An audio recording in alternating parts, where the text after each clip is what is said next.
What's good, everyone, and welcome to the channel. If you're new to it, my name's Jake. Glad to have you here. And today we're doing an Oathbreaker deck attack. And I thought, you know what, I wanted to kind of show off how I store my decks. So we have an Ultra Pro Tower deck box, but I modified it a little bit. So so this is the typical Ultra Pro Tower deck box.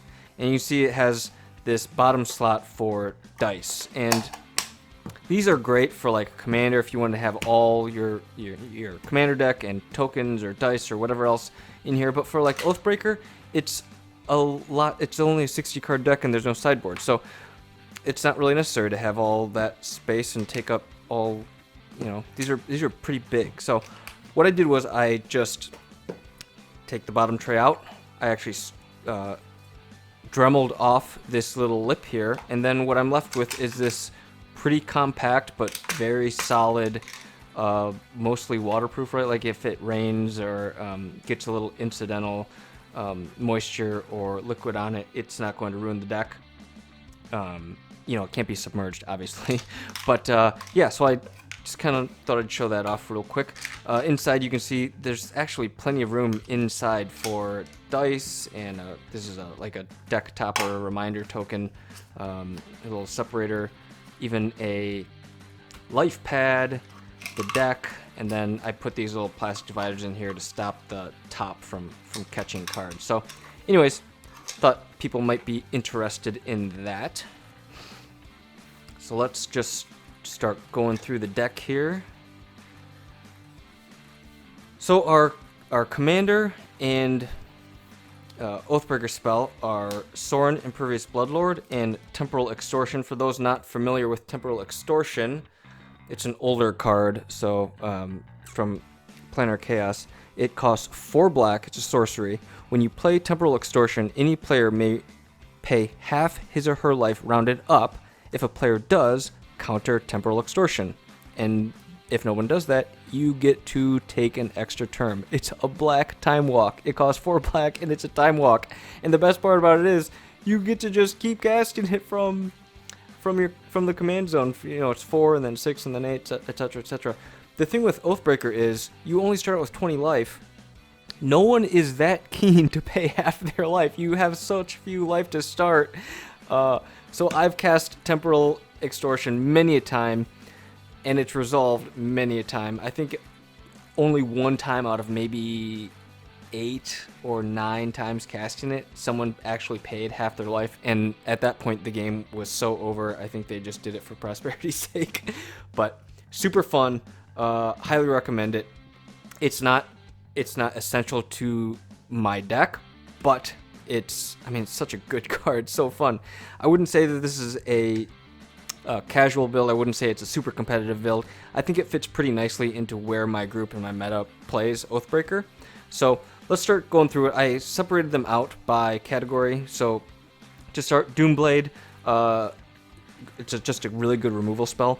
There are a number of people in my group that play some really big problematic creatures. Doomblade just kind of helps take care of them, helps shore up your own personal defense. I don't cast it, unless I'm being threatened with some really big problematic creature. But Doomblade's a great removal spell. Defile, also very, very strong. It costs 1 black.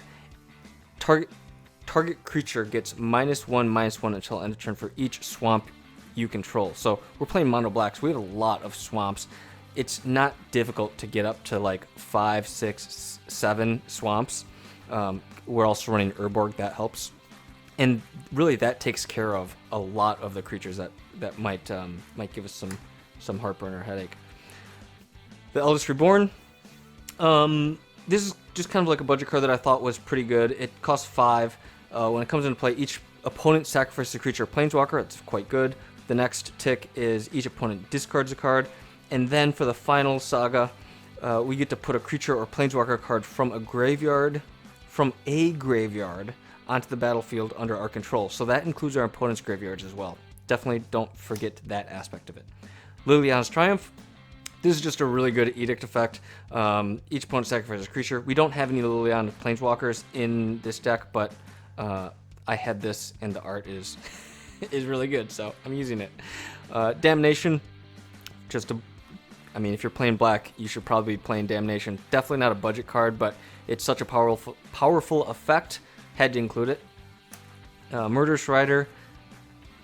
I don't know what to really say about Murderous Rider. I mean, the art is fantastic. It's a new card, new shiny toy, so threw it in here. Plaguecrafter. This is just one of the better black removal / utility creatures. When it enters the battlefield, each opponent sacrifices a creature or planeswalker, and then if they can't, they discard a card. So this is better than like Fleshbag Marauder in that if they don't have a creature or planeswalker, they still have to discard a card. So I love Plaguecrafter. Night's Whisper. So we're getting into some of our card draw spells now, or card advantage spells. Night's Whisper, it's a black and colorless. Draw 2 cards, lose 2 life. Pretty self-explanatory. Necropotence. This is a really powerful card. My group is okay with playing cards like this. I think it's I think everyone runs enough answers to enchantment removal that no one gets too salty when this hits the board. Wishclaw Talisman. This one I'm still kind of testing out. It's really fun. Our group typically doesn't run a lot of tutors because they can be pretty busted, but I think this one is symmetric enough that I don't know. I think it's worked out. You can obviously use it in a very broken way, you know, using it so that your opponents can't use it, but I tried to use it as a bargaining tool. You know, I go and get something that will help advance my board and not, you know, win right then and there, because that's just not very fun for us. And then also let an opponent get some utility out of it as well. And it's been pretty good so far. And speaking of symmetry, Scheming Symmetry, this card, I love this card so much. It's so much fun. Both 2 players get to go and tutor up something awesome. Again, it's a great bargaining chip or bargaining tool. And it's just, I found it to be a lot of fun to use. Bolas' Citadel. This card is amazing. I love Bolas' Citadel. It costs 6. You can look at the top card of your library at any time. You may play the top card of your library. If you cast a spell this way, pay life equal to its converted mana cost rather than paying its mana cost. And then you can tap it, sacrifice 10 non-land permanents. Each opponent loses 10 life. Now, the sacrificing 10 non-land permanents and each opponent losing 10 life is very relevant. This can just win you the game right then and there. Love this card. Bitter Blossom. This is just a really good kind of utility spell. Each at the beginning of each of your upkeeps, you lose a life and you get a 1/1 black flying fairy rogue creature token into play. This helps with Bolas' Citadel. It helps just kind of block and protect your planeswalker and your life total. So I like Bitter Blossom a lot. Dash of Hopes. I couldn't help but include this card. It's not a very good card, but it's a black counter spell. That's right, it's a counter spell. It costs 2 black. When you play Dash of Hopes, any player may pay 5 life. If a player does, counter Dash of Hopes. But if it resolves, it's a 2 black counter spell. Super fun. It usually ends up being countered by, because you're not just casting this on anything, right? You're waiting until someone is playing like a game-changing or game-winning spell. You play Dash of Hopes. If they do, chances are it's being countered. They're just paying the 5 life. But if you play it on kind of like a more mediocre thing, they might not want to pay the 5, or they may not want to pay the 5 life. They might just lose their, their mediocre-ish card. And I found it to be pretty good. Reanimate.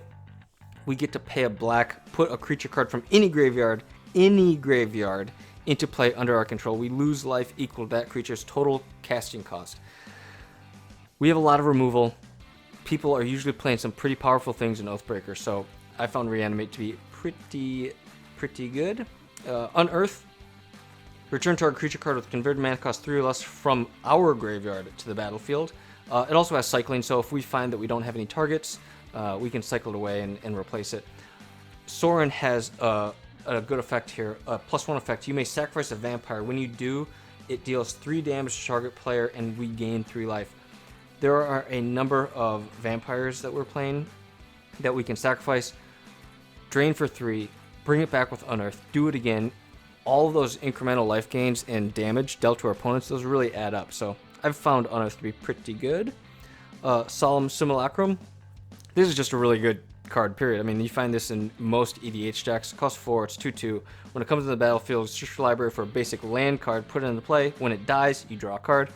This is a great target if you have it in play and you cast your Plague Crafter, or even if you're like casting Damnation or something and you lose Solemn Simulacrum, you're not super sad because it's replacing itself, you've got a land out of it.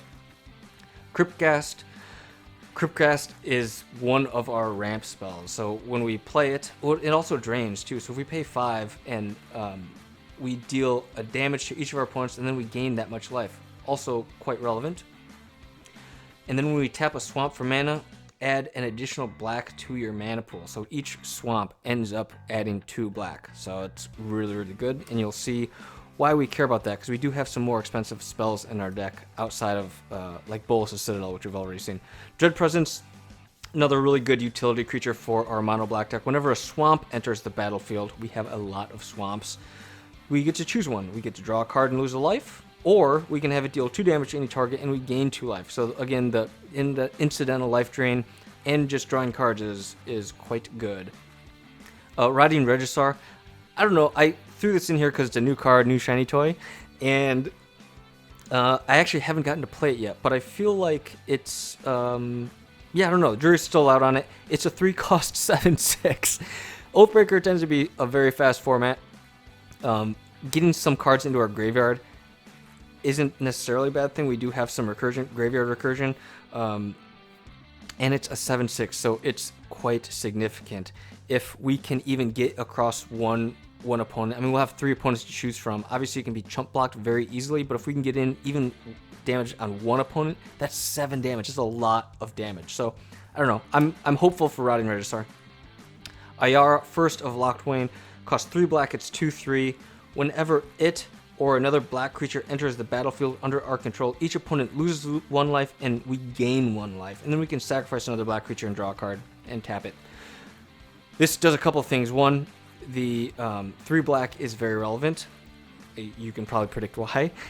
But also, we're having black creatures enter the battlefield quite often, like at least one a turn typically. So the incidental life drain, again, adds up. And then being able to sacrifice some of our weaker creatures to replace them, draw a card, hopefully drawing a more powerful effect, can be quite good. Clack Bridge Troll. It costs 5 and it's an 8/8 trample with haste. We give an opponent 3/0/1 white goat creature tokens, and then an opponent can sacrifice a creature to tap it. But if they do that, we gain 3 life and draw a card. It's so good. And the best part is, if we play it super early, we still have 3 opponents. We just give it to an opponent that, you know, we don't care about killing right away. We say, hey, I'll give you these tokens. Just, you know, don't sacrifice. Let me get into, you know, let me attack player B instead.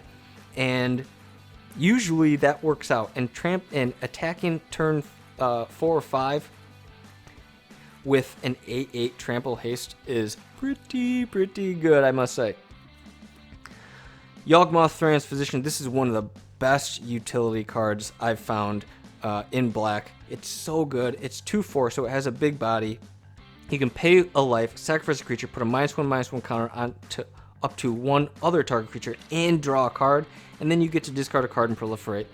Yawgmoth Transposition. It doesn't sound super powerful, but it is an all-star. It's amazing how quickly those -1/-1 counters add up. Drawing cards is super good. Protection from humans could be relevant, maybe, but just the big body, drawing cards, weakening our opponent's creatures, super good. Wrinkle, Master of Pranks. This one I've also kind of just been testing around with. I've only been able to play it a couple of times, but Flying Haste 3/3. When it deals combat damage to a player, you get to choose any number of these. We can have each player discard a card, each player loses a life and draws a card, or each player sacrifices a creature. Now the greatest thing about this is the utility and the options. We get to choose what's best for us at the time. Sometimes we want everyone to discard a card. Sometimes we need to draw a card enough that we're okay with letting our opponents draw a card. If our opponents don't have creatures, we probably aren't picking the last one. If they do, then we're fine with them sacrificing creatures. It's just It's so well-rounded in that respect of being able to choose what you want that's best for the situation you're currently in. I've found it to be pretty satisfying. Kozlak, Butcher of Truth. This one, it's a really big beater, right? And we have a couple of mana doublers. Getting to 10 actually isn't that difficult. When we cast it, we draw 4 cards. And it's also good in that when it hits the graveyard from anywhere, we shuffle our graveyard back into our library. We have a number of discard effects and other spells that we probably want to get back at some point, or we may want to get back at some point. Being able to discard Kozlak and get those back into our library is pretty good. Embodiment of Agonies. This is just another like little utility creature that's a little bit of a beater. It costs 3. It has flying and death touch. When it enters the battlefield, it gets a number of +1/+1 counters on it for each different mana cost among non-land permanents in our graveyard. So, for instance, it says right here, like 2 black, there's 2 colorless and a black is different than 1 colorless and 2 black. So, in that case, it would enter with 2 counters.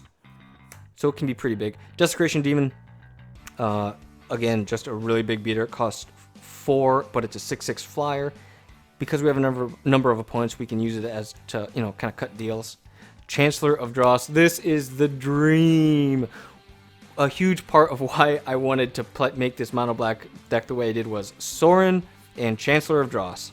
So, ideally, you're starting the game with Chancellor of Dross in your hand. When you do, you show it. Each opponent loses 3 life, and then you gain 3 life for each opponent that lost 3 life. So, you gain 9. You start the game with 29. Your opponent starts the game at 17, and then when you get Sorin into play, you can just minus him and put Chancellor of Dross right into play. 6/6 flying lifelink, super good.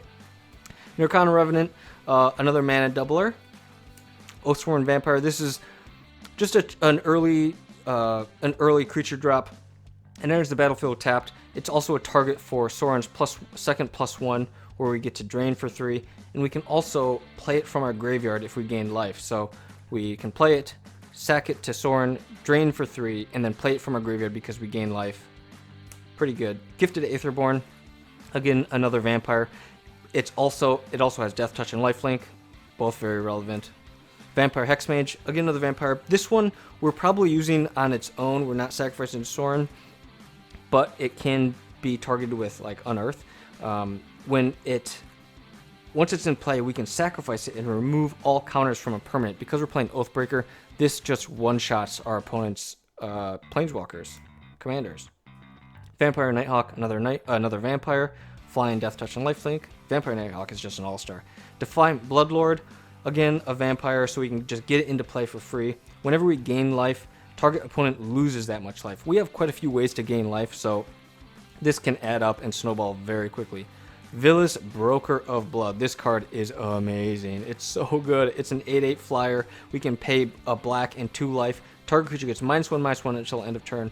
And then whenever we lose life, we draw that many cards. So just using his pay a black, pay 2 life ability, we draw 2 cards off that. So it's pay black, draw 2 cards. Oh, it'll close out a game very quickly. Exsanguinate, another win con. 2 black and pay X. Each opponent loses X life. We gain life equal to life loss this way. Because we have our mana doublers and everything, it can get through quite a bit of damage. And then our primary win con, which I love so dearly from from the block in which it was printed back in Theros, Grey Merchant of Asphodel. I have domed opponents for 12, 13, 14. It is so good. You cast Grey Merchant and you have like 12 devotion on the board. You are probably just winning the game right then and there. And then we're getting into our lands, wrapping it up. So we have Ancient Tomb, Phyrexian Tower, Urborg, Witch's Cottage, Barren Moor, Mortuary Mire, Ghost Quarter, and then all of our swamps. So thanks so much for checking out the video, guys. I know this went a little long, but I hope you enjoyed it. And we're back. Sorry about that. Had a little technical glitch. But if you'd like to see any other deck techs, let me know in the comments below. Truly, truly appreciate each and every one of you. Thank you so much for your support. Leaving a comment, liking, sharing, subscribing, all that stuff. You guys know the drill. But until the next one, my friends, I will see you later. Have a fantastic day wherever you are, and bye-bye.